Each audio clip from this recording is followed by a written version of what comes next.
Did you know there's a fruit that most people eat incorrectly or don't eat at all, and that recent research is pointing to as one of the most powerful foods for those with excess fat in their liver? I know you've heard a lot about diets, tried cutting out fat, sugar, and carbs, chased after miracle teas and programs that promise the moon, and yet that ultrasound still shows that stubborn fatty infiltration that just won't budge. You follow everything to the letter, take the medication your doctor prescribed, try to eat less junk, and still that heavy feeling on the right side of your abdomen lingers, a constant reminder that your liver is struggling. It's exhausting, it's discouraging, it makes you wonder if anything truly works. I understand that weariness because I see it every day in my practice. People come in with deep dark circles, bloated bellies, abnormal test results, and an expression that mixes fear with guilt. Fear that fatty liver will turn into cirrhosis, guilt for thinking it was carelessness, weakness, or a bad choice. And the truth is, the vast majority of people who develop hepatic steatosis, the famous fatty liver, didn't get there due to a lack of willpower. They got there because of a silent, invisible metabolic process that starts long before symptoms appear, and that can indeed be reversed when you understand what's happening inside your body and act with the right tools. And that's exactly what I'm going to talk about today. Today, you'll discover the truth about this fruit that's all over social media, with promises of reducing liver fat 100 times faster. You'll understand what science actually says about it, without exaggeration, without false hope, but also without getting discouraged, because the research findings are far more interesting than you might imagine. Stick around until the end, because I'll show you a practical, evidence-based protocol that combines this fruit with other elements to create a real synergistic effect on your liver. Don't skip any part, because each piece of information connects to the next. And by the end, you'll understand why some people reverse steatosis in months, while others go years without progress. I'm a hepatologist, a specialist in liver diseases, and over 15 years of clinical practice, I've followed hundreds of patients with hepatic steatosis at various stages, from the mildest to the most severe cases. And I can tell you with certainty that there's a vast difference between those who understand the disease mechanism and act strategically, and those who try to solve it with isolated tips without grasping the full context. I created this channel with a very clear objective: to translate the latest scientific research into accessible language, into concrete steps, into real strategies that anyone can apply in their lives. And if you've made it this far, it's because you're committed to your health. And that genuinely makes me happy, because that commitment is already half the battle. If you haven't subscribed to this channel yet, I invite you right now with all my heart to subscribe and hit that notification bell. Every week I bring you updated information based on the latest research, things that many doctors haven't had time to study yet, or don't know how to explain accessibly in the limited time of a consultation.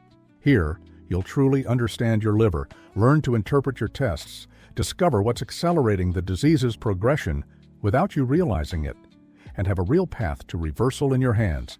You are not alone on this journey, and together, with information and strategy, we will work to restore your liver's health. Now, before I talk about the fruit itself, I need to tell you about something that happened with a patient of mine whom I'll call Rosangela. Rosangela was 52 years old, a teacher with 2 adult children, and she arrived at my office carrying a stack of exams and an expression I've learned to recognize over years of practice, that mix of hope and resignation, as if she were willing to try one more thing, but no longer truly believed it would work. She told me she'd discovered she had fatty liver 3 years ago, that her previous doctor had told her to lose weight and cut out alcohol, which she barely drank anyway, and that she had tried everything. She'd seen a nutritionist twice, joined a gym, bought books on anti-inflammatory diets, but her most recent test showed the situation had worsened instead of improved. Her ALT was 78, nearly double the upper limit of normal, and the ultrasound showed grade 2 steatosis with significant hepatic heterogeneity. She asked me with teary eyes if there was any hope. Now I need to pause here and ask you a question, because I know many people watching this video right now can relate to Rosangela's story. I want you to be completely honest with me, because your answer might touch the hearts of others going through the same thing. Have you ever felt like you were doing everything right and not seeing results? Have you ever reached the point of wondering if your fatty liver will ever decrease, or if you'll carry this diagnosis forever. I know it's heavy. I know it's lonely to carry this burden without the people around you understanding how much it affects your life, your energy, your mood, your fears. That's why I want you to comment below. Use these words if you like. I have fatty liver and need help. Don't feel ashamed. Don't judge yourself. This is a safe space. And when you comment, you're showing others they're not alone. I read every comment, and your story matters. Your struggle matters. Comment now. To understand why this fruit and other strategies work for the liver, you first need to understand what's happening inside this organ. The liver is the largest internal organ in the human body, weighing about 3 pounds, and it has over 500 documented functions, from producing bile for fat digestion to metabolizing medications to producing essential proteins for blood clotting. When the liver accumulates excess fat, more than 5% of its weight in fat, this condition is called hepatic steatosis. And when this fat is non-alcoholic, meaning the person doesn't drink excessively, we call it non-alcoholic fatty liver disease, or NAFLD. The big problem is that fatty liver disease itself is silent in most cases, but it's not harmless. It represents a state of chronic low-grade inflammation that, if left unchecked, can progress to steatohepatitis, which is when there's active inflammation in addition to fat. Then it can advance to fibrosis, which is scar tissue forming in response to inflammation, and finally to cirrhosis, which is advanced scarring with loss of liver function. The central mechanism behind most cases of non-alcoholic fatty liver disease is insulin resistance. Think of it this way. Insulin is like a key that unlocks the cell's door to let glucose in for energy. When there's insulin resistance, cells stop responding well to this key. The pancreas has to produce more and more insulin to achieve the same effect. And this excess circulating insulin ends up sending the wrong signals to the liver, telling it to produce and store more fat than it should. Additionally, free fatty acids released by adipose tissue, especially visceral fat, the kind that packs around your organs inside your abdomen, reach the liver in excessive amounts and are converted into triglycerides, which then accumulate in liver cells, called hepatocytes. This vicious cycle of insulin resistance, visceral fat accumulation, and liver overload is the heart of the problem. Any effective strategy to reverse fatty liver must address this mechanism, not just the symptoms. And this is exactly where this fruit comes in a way that even surprised me when I read the studies. The fruit in question is the avocado. Now, I know what you're thinking. You've heard of avocados as healthy fruit, a source of good fats, and you're wondering where the miracle is in all this. And I'll tell you, there's no miracle, but there is very solid science. And the gap between what research shows and what most people know about avocados is immense. A study published in the Journal of Hepatology, one of the most respected journals in the field worldwide, analyzed the effect of regular avocado consumption in people with fatty liver disease and found results that caught the scientific community's attention. Researchers identified that certain bioactive compounds in avocados, especially phytosterols, glutathione, and monounsaturated fatty acids like oleic acid, worked synergistically to reduce hepatic lipogenesis, the liver's own fat production, while simultaneously increasing beta oxidation, the process by which the liver burns fat for energy. If you have fatty liver, hit that like button now. It helps me keep bringing this kind of information to more people who need it. What made these findings even more significant was the discovery that avocados directly improve insulin sensitivity in liver cells. Remember how I explained that insulin resistance is the core of the problem? Well, oleic acid, the predominant fat in avocados, and the same type found in olive oil, has been shown in cell studies and animal models to modulate the expression of genes related to fat metabolism in the liver, particularly by reducing the activity of enzymes that promote fat buildup. Furthermore, avocados are one of the few fruits rich in glutathione, the most powerful antioxidant naturally produced by the human body. In the liver, glutathione plays a critical role in protecting cells from oxidative stress, a major driver of fatty liver progression to steatohepatitis. When the liver is overloaded with fat and starts processing these excess lipids, it produces a massive amount of free radicals, unstable molecules that damage liver cell membranes and trigger inflammatory pathways. The glutathione in avocados acts like a shield, neutralizing these radicals before they cause irreversible damage. Now tell me, have you tried to reverse fatty liver and haven't seen results? Comment below, because knowing what you've tried helps me create more specific content for your situation. But let's get back to Rosangela, because her story has a significant turn that perfectly illustrates what I'm explaining. When I heard her story, I immediately understood what had gone wrong with her previous attempts. She had tried to lose weight generally, cutting calories indiscriminately, which often increases metabolic stress and can even worsen liver inflammation when done too aggressively. She didn't have a specific strategy for her liver, wasn't addressing insulin resistance as the central mechanism, and wasn't using foods with proven liver protective effects. I developed a protocol with her that I call the 3-phase liver recovery strategy, and avocado was one of the central pieces of this protocol, but not the only one, because no single food solves a complex problem like fatty liver disease. 3 months later, her ALT levels had dropped from 78 to 32, and her ultrasound showed grade 1 fatty liver, a significant and measurable improvement. She came into my office with that stack of test results again, but this time with a smile she couldn't hide. There's another patient I need to tell you about who represents the other side of the coin. I'll call him Benedito, 58 years old, a businessman who came to my office after a serious scare. He'd gone for a routine checkup, completely asymptomatic, and the ultrasound revealed not only grade 3 fatty liver, the highest grade, but also signs of early fibrosis. His GGT was at 180, almost 5 times the upper limit of normal. He told me he didn't drink, worked hard, ate out every day out of necessity, and had never paid much attention to his diet because he always felt fine. Benedito was scared, and rightly so, because fibrosis means the liver has already started to scar, to replace functional tissue with non-functional fibrous tissue. And while early fibrosis is reversible with the right strategies, it requires a more intensive and monitored approach. Benedito's case reminds me of a statistic I need to share with you. It's estimated that in the U.S., about 30% of the adult population has some degree of fatty liver disease. And most of these people don't know it because the disease is silent. Let me know your AST and ALT levels if you have your exams handy.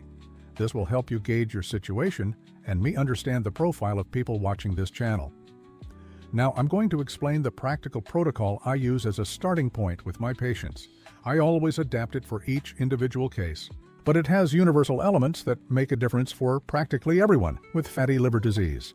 The first element is strategically incorporating avocado into your diet, not as a random snack, but as part of a liver-focused eating plan. The amount that shows the most consistent results in studies is half to 1 whole avocado per day, preferably consumed during your main meals. Avoid eating it on an empty stomach first thing in the morning because avocado is a fat, and your liver needs to be in an optimal metabolic state to process it efficiently. Another important detail is pairing avocado with dark leafy green vegetables like kale, spinach, and arugula. These are rich in sulfur compounds and folic acid, which boost your liver's natural glutathione production, creating a truly synergistic effect. This combination is simple, accessible, and can be prepared in any kitchen. The second element of the protocol is the strategic reduction of high glycemic index carbohydrates. Notice I didn't say elimination of carbohydrates. I said strategic reduction. There's a huge difference between drastically cutting out rice and bread, which often causes more physiological stress than benefit, and making smart substitutions that lower insulin spikes without extreme deprivation.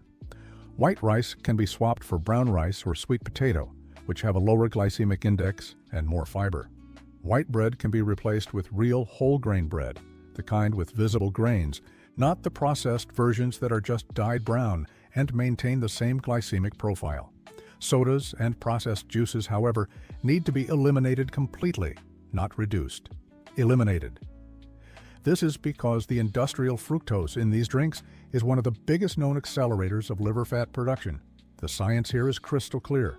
Excess fructose goes directly to the liver and is converted into fat much more efficiently than any other carbohydrate. The third element is exercise, but in a specific way that few people know. Not all exercise benefits the liver equally. The latest studies show that a combination of moderate-intensity aerobic exercise like brisk walking, cycling, or swimming with resistance training, such as weightlifting or calisthenics, has a significantly superior effect on fatty liver disease compared to aerobic exercise alone. This is because resistance training increases muscle mass, and muscle is the body's largest glucose consumer. This means every pound of muscle you gain is a pound of tissue that competes with your liver for the sugar entering your bloodstream, reducing the stimulus for liver fat production. The frequency recommended by the latest research is at least 150 minutes of aerobic exercise per week, spread across 3 to 5 sessions, combined with 2 to 3 weightlifting sessions per week. I know it sounds like a lot, and for those starting from scratch, it's a goal to work towards progressively, not overnight. Now, for some questions my patients always ask, and that I'm sure you're wondering about too. The first is, how long does it take to reverse fatty liver disease? The honest answer is that it depends on several factors, including the initial severity of the disease, the presence or absence of fibrosis, adherence to lifestyle changes, and individual factors like genetics and basal metabolism. But I can tell you that well-designed studies show that with a consistent protocol, it's possible to see a measurable reduction in the degree of fatty liver in 3 to 6 months and significant improvement in liver enzymes within a few weeks. The second question is whether fatty liver disease always requires medication. The answer is that most mild to moderate cases can be reversed with lifestyle changes alone. However, there are specific cases, especially when there's significant fibrosis or active steatohepatitis, where medication might be necessary as a supplement, and this needs to be evaluated individually by a specialist. A third common question is about coffee consumption in the context of fatty liver disease. And here I have good news. Coffee, without sugar or artificial sweeteners, has a documented hepatoprotective effect in multiple studies. The phenolic compounds in coffee, especially chlorogenic acid, reduce liver inflammation and have been shown in long-term research to lower the risk of fibrosis progression. The dosage that appears most frequently in studies with positive results is 2 to 3 cups of black coffee per day. This isn't an excuse to load up your coffee with sugar or cream, because added sugar negates the benefit. But pure coffee is one of your allies on this journey. Let's get back to Benedito, because his case teaches something fundamental about what happens when fatty liver isn't treated, and when it's treated the right way. In Benedito's case, given the initial degree of fibrosis and the elevated enzyme levels, I decided to start a more aggressive protocol. This combined the lifestyle changes I've already described with specific supplementation of vitamin E at therapeutic doses, which has robust evidence in controlled clinical trials for cases of steatohepatitis in non-diabetic patients, and monthly follow-ups for protocol adjustments. 6 months later, Benedito's GGT had dropped from 180 to 62. It was still slightly elevated, but on a very positive trajectory. The ultrasound showed a reduction in the degree of fatty liver and no signs of fibrosis progression. Benedito started walking 30 minutes a day, incorporated avocado and olive oil into his diet, completely cut out sodas and processed juices, and lost 15 pounds in 6 months without any radical dieting. This is the beauty of an approach based on mechanism, not just symptoms. When you address the root cause of the problem, the results come, and they come sustainably. I need to reinforce a point that is critical for your recovery journey: the importance of regular monitoring. Many people make lifestyle changes, feel subjectively better, and then stop getting tests because they think everything is fine. This is a serious mistake. Fatty liver disease is silent in its progression and in its improvement, meaning you could be getting worse or better without feeling any difference in the short term. Blood tests, especially liver function tests like AST, ALT, GGT, and a lipid panel, should be repeated every 3 months during the reversal process, and an abdominal ultrasound should be done at least every 6 months. If fibrosis is suspected, your doctor might order a liver elastography, which is a non-invasive test that can quantify the degree of liver stiffness and track the progression or regression of fibrosis over time, being much more precise than a conventional ultrasound for this purpose. Let me summarize the key points we covered today, because I know it's a lot of information, and it's important that you leave here with clear, organized ideas in your head. First, avocados have a real and documented hepatoprotective effect, mainly mediated by oleic acid, phytosterols, and glutathione, which work by reducing liver lipogenesis, combating oxidative stress, and improving insulin sensitivity in the liver. Second, no single food reverses fatty liver disease. Avocado needs to be part of a broader dietary strategy that includes reducing high glycemic index carbohydrates, eliminating industrial fructose, and increasing anti-inflammatory foods like dark leafy greens, olive oil, and unsweetened coffee. Third, combined physical exercise, both aerobic and resistance training, is irreplaceable in the fatty liver reversal protocol because it increases glucose consumption by muscles and directly reduces the liver's need to produce and store fat. Fourth, regular monitoring with blood and imaging tests is crucial to know if you're progressing, plateauing, or worsening, and to adjust your strategy as needed. Fifth, more severe cases with fibrosis or active steatohepatitis may require supplemental medication, and this should be evaluated by a specialist. If this content made sense to you, if you learned something new today, I need to ask you for one very simple thing. Share this video with someone you love who might need this information. Think of that family member, that friend, that coworker you know is struggling with liver issues, diabetes, obesity, high cholesterol, and who perhaps has never had access to this type of information in such a clear and accessible way. Your share could change someone's health trajectory. Also, give this video a thumbs up because it shows me that this content is reaching the right people and motivates me to keep researching and bringing this level of depth to the channel. And if you're not already subscribed, now's the time. Subscribe now and hit the bell so you don't miss any episodes, because every week there's new, relevant, and evidence-based information waiting for you here. Next week, I'll bring you a video that will surprise you about 3 specific tests that reveal the true state of your liver much better than a conventional ultrasound, and that most doctors don't order routinely because they aren't part of the standard screening protocol. However, these tests are transforming the early diagnosis of steatohepatitis and fibrosis in reference centers around the world. If you truly want to understand what's happening inside your liver, you can't miss this video. Until then, take care of yourself, get your test done, don't abandon your treatment, and remember, the liver has an extraordinary capacity for regeneration, and with the right strategy, reversal is possible. I believe this because I see it happening every day, and I believe in you.